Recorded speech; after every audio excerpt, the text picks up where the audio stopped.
Iris ya, banyak-banyak deh komunikasi sama suami, sama pasangan untuk membangun kembali cinta, menuhin box cinta di dalam keluarga itu tadi.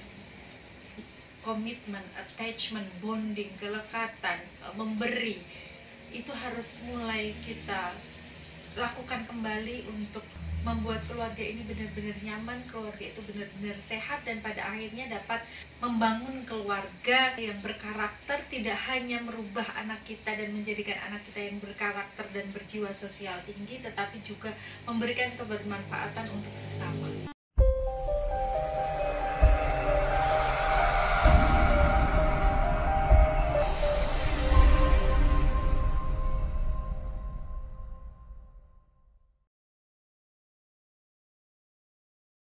Bismillahirrahmanirrahim. Assalamualaikum warahmatullahi wabarakatuh. Kembali lagi dengan saya Destina Religia Mujahidah di channel Mak Bangsa.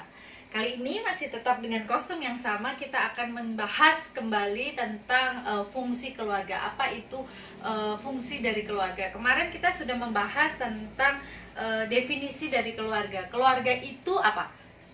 Tidak hanya tempat untuk pulang, tetapi tempat untuk kita memberi, memasukkan kasih sayang, kemudian komitmen, cinta, janji, melayani, kesetiaan, semua itu ke dalam sebuah box gitu ya kemarin.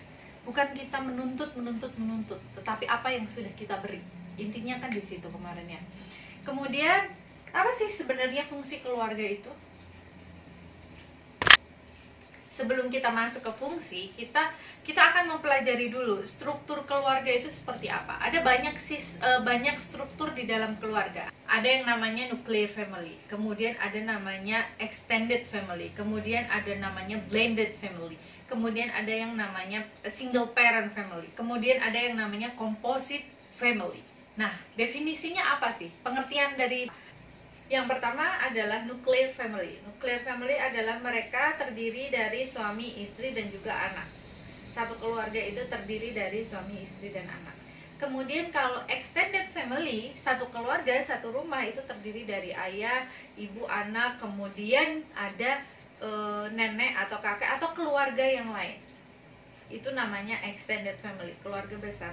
Dan biasanya di zaman dahulu di desa-desa itu banyak sekali extended family. Jadi dalam satu rumah itu terdiri dari nenek atau kakek atau keduanya, kemudian ada ibu dan anak, suaminya, dan juga ada iparnya, ada sepupunya di situ. Itu namanya extended family.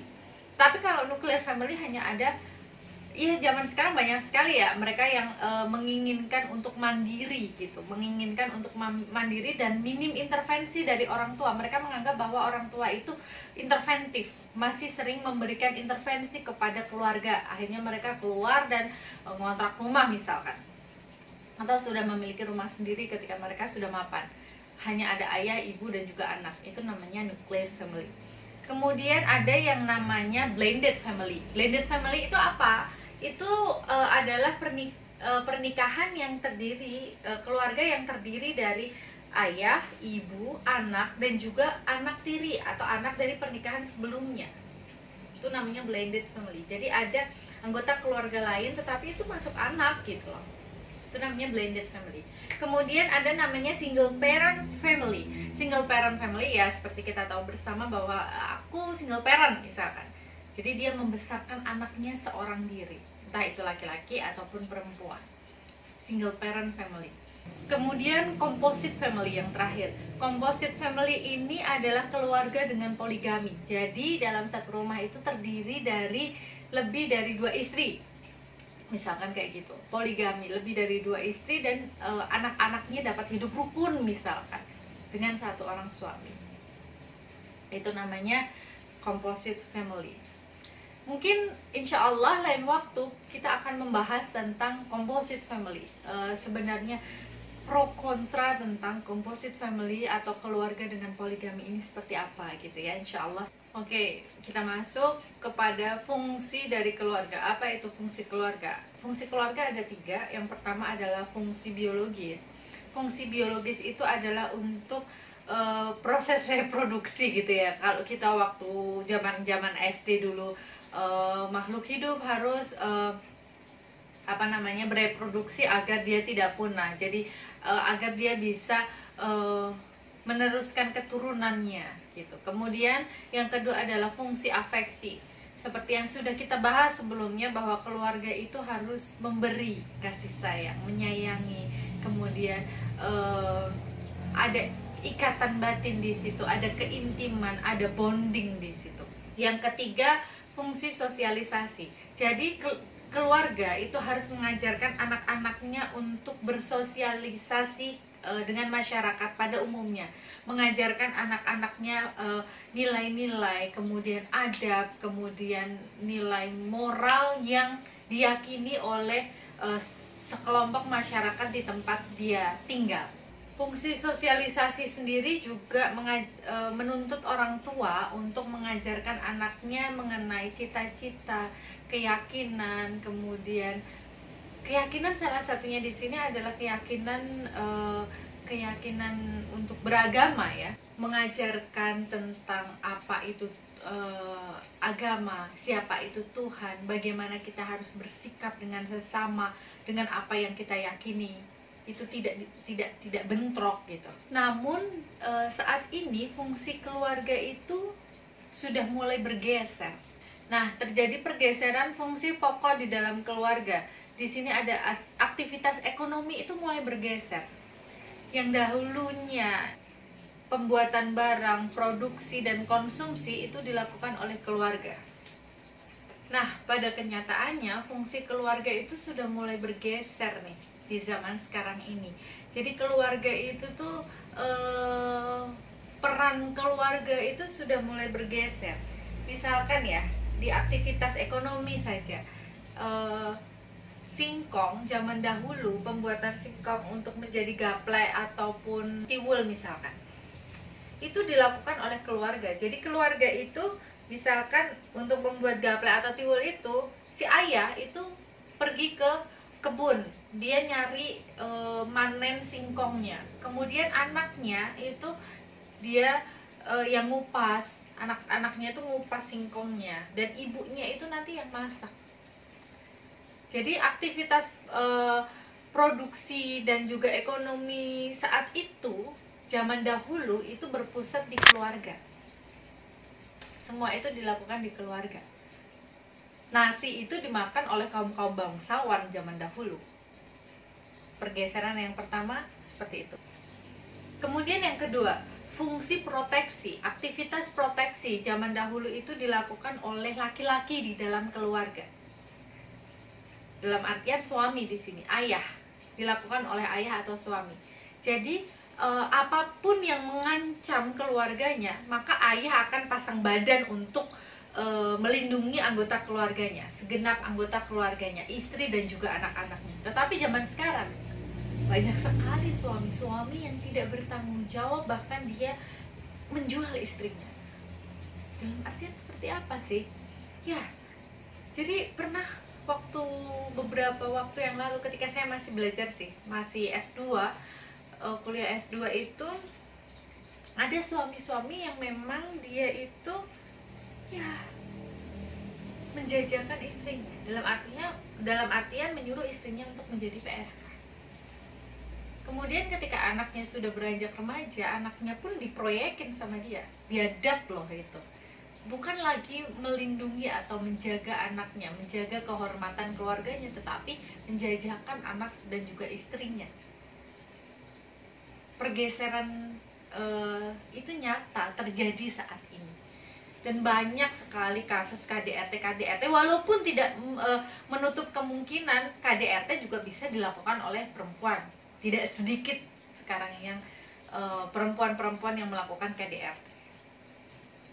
Nah, sebenarnya tuh tanpa kita sadari memang sudah terjadi pergeseran peran keluarga dan fungsi keluarga itu sendiri. Berawal dari apa? Dari statement-statement dan pikiran-pikiran irasional. Ya itu tadi, pikiran-pikiran irasional. Kenapa saya menyebutkan pikiran irasional? Seperti pertemuan sebelumnya, seperti video saya sebelumnya, Ada kok yang namanya mantan pasangan, mantan suami, mantan istri. Nggak ada namanya mantan anak. Jadi pikiran irasional tuh ya udah sih, itu kalau bukan kamu nikahin dia itu orang lain. Kemudian terjadi pergeseran fungsi keluarga dalam aktivitas pendidikan.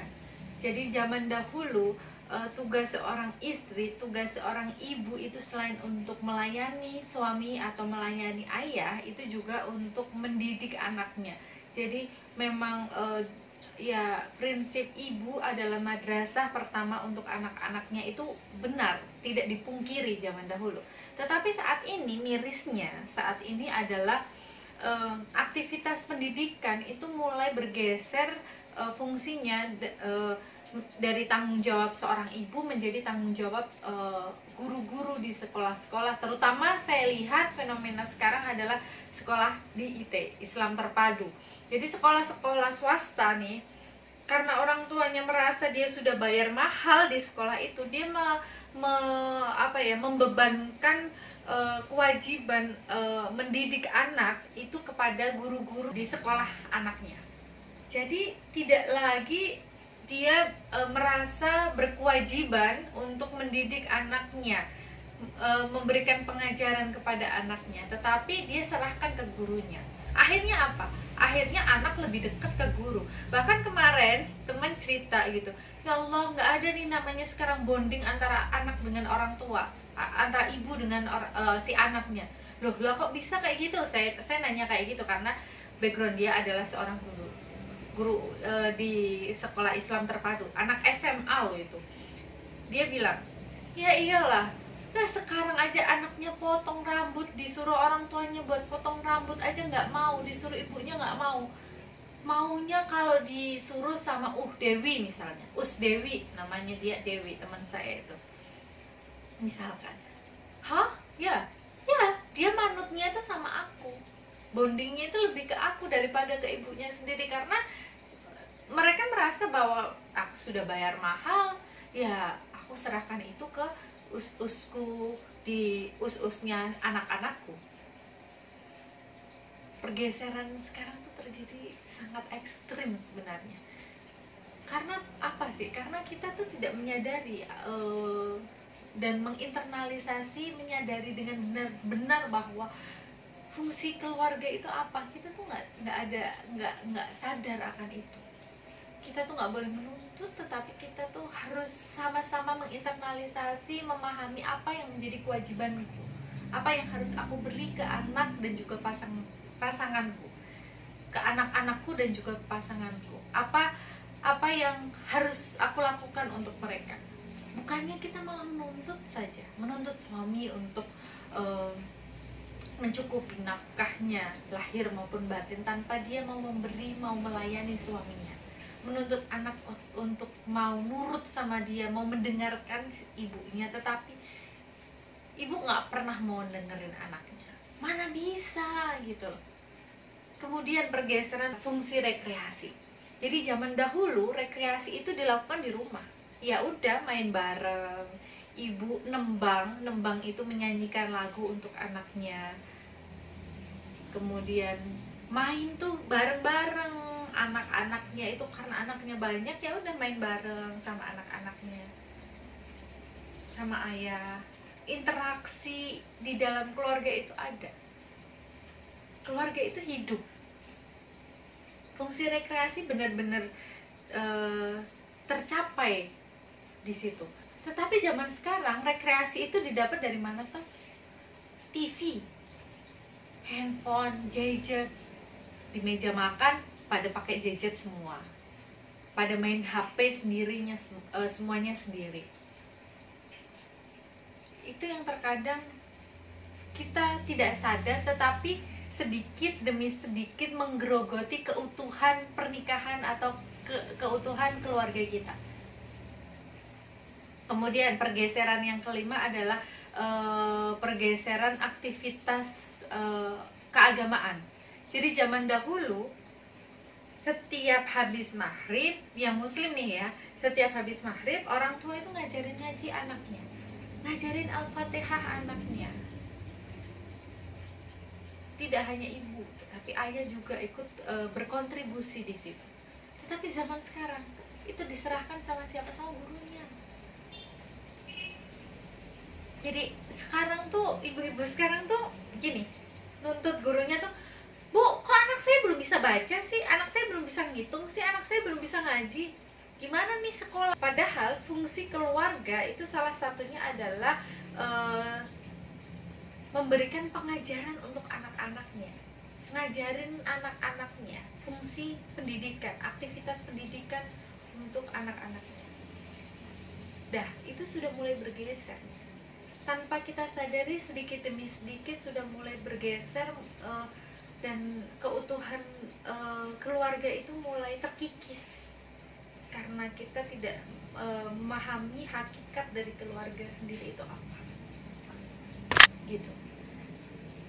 Miris ya, banyak-banyak deh komunikasi sama suami, sama pasangan untuk membangun kembali cinta, menuhin box cinta di dalam keluarga itu tadi.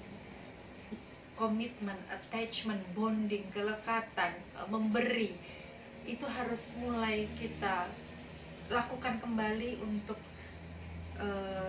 membuat keluarga ini benar-benar nyaman, keluarga itu benar-benar sehat, dan pada akhirnya dapat membangun keluarga menjadi keluarga yang berkarakter, tidak hanya merubah anak kita dan menjadikan anak kita yang berkarakter dan berjiwa sosial tinggi, tetapi juga memberikan kebermanfaatan untuk sesama.